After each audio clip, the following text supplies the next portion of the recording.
করবেন না, দয়া করে নেতার সাথে ছবি তুলে পাওয়ার দেখাতে যাবেন না। আগামীকাল সকালের মধ্যে ফুটপাত মুক্ত করবে। ব্রিজের নিচ থেকে যখন আসি, বাজারের পাশে ফুটপাত দখল করে দোকান, অস্থায়ী দোকান করা হয়েছে। এই বাজার যারা নিয়েছে, আমি ইজারাদারদের উদ্দেশ্যে বলবো, আগামীকাল সকালের মধ্যে ফুটপাত মুক্ত করবে। আমি আর কোনো কথা শুনতে চাই না।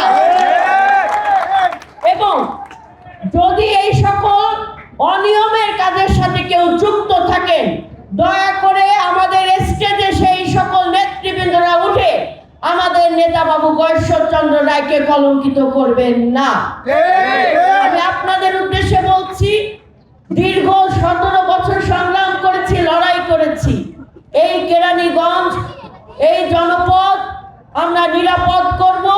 সকল সন্ত্রাসীর কালো হাত ভেঙে দিয়ে আমরা জনগণের কেরানীগঞ্জ গড়ে তুলব ইনশাআল্লাহ। আপনারা সবাই সহযোগিতা করবেন। যারা সহযোগিতা করতে পারবেন না, দয়া করে নেতার সাথে ছবি তুলে পাওয়ার দেখাতে যাবেন না। বসুন্ধরা ডায়াপেন্ট এখন আরো উন্নত। এই হট এয়ার থ্রো টপশিট দ্রুত শোষণ করে সোনামণিকে দেয় কোমল অনুভূতি। কেরানীগঞ্জের জনগণ, এই জনপদ হবে এই কেরানীগঞ্জের জনগণের জন্য একটা নিরাপদ জনপদ। সেই নিরাপদ জনপদ এবং সকলের জন্য বাস উপযুক্ত সমাজ গড়ে তোলার জন্য আমরা সকল ব্যবস্থা গ্রহণ করব।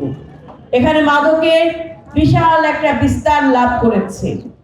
আমরা আইন শৃঙ্খলা মিটিংয়ে, গতকালকে আমাদের এই মিটিং হয়েছে, আগামী 11 তারিখেও মিটিং আছে, আগামী 8 তারিখে জেলাতেও মিটিং আছে, জেলা প্রশাসকের সাথে আমাদের মিটিং আছে।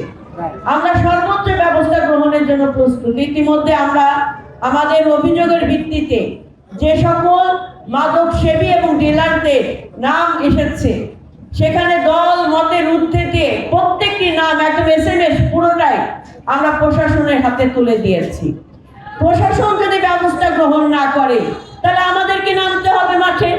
এবং সেটা আমাদের এই সমাজ নষ্ট করার বিরুদ্ধে যে সকল মাদক সেবী কিংবা অপরাধকারী, তাদের বিরুদ্ধে জিহাদ ঘোষণা করব আমরা।